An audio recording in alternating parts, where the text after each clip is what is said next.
Hey,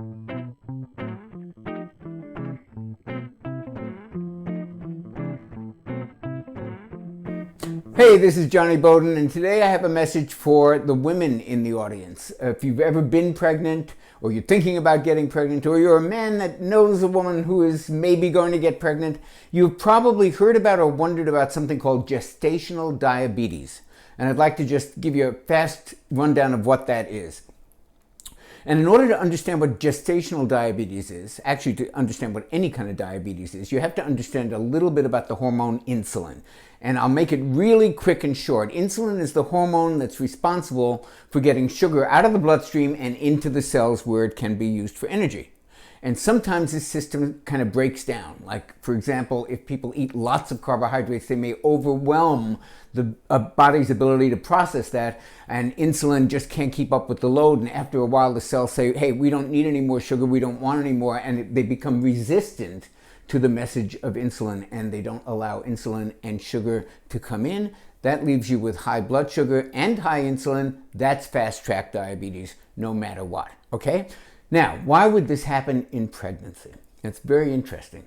Gestational diabetes is diabetes that did not exist before the pregnancy, so it's literally brought on by the pregnancy. And it doesn't happen to everybody. It happens between 2 and 10% of all pregnancies.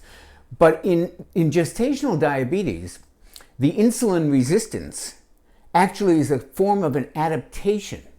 It's a way the body has to protect the fetus. It wants to make sure that the fetus gets all the nutrients. So it kind of blocks some of the sugar from going into the mother cells and keeps it in the bloodstream longer so it can get through the placenta and get into the fetus. And so it's kind of an adaptive mechanism. The problem is that you're still left with diabetes, with gestational diabetes, and that has serious health ramifications both for the fetus and for the mother.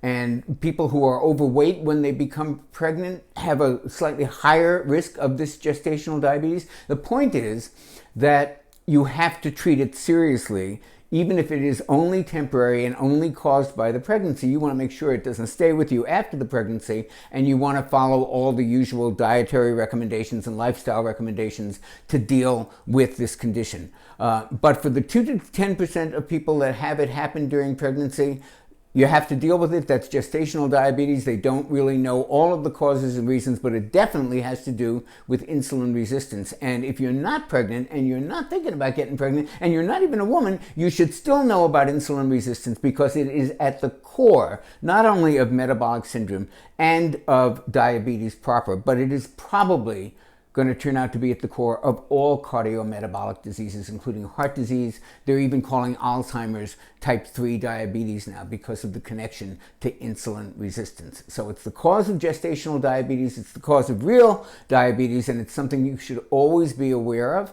And one way you don't want to create insulin resistance is by overwhelming your system with carbohydrates.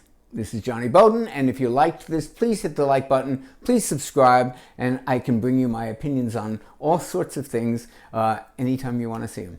This is Jonny Bowden. See you next time.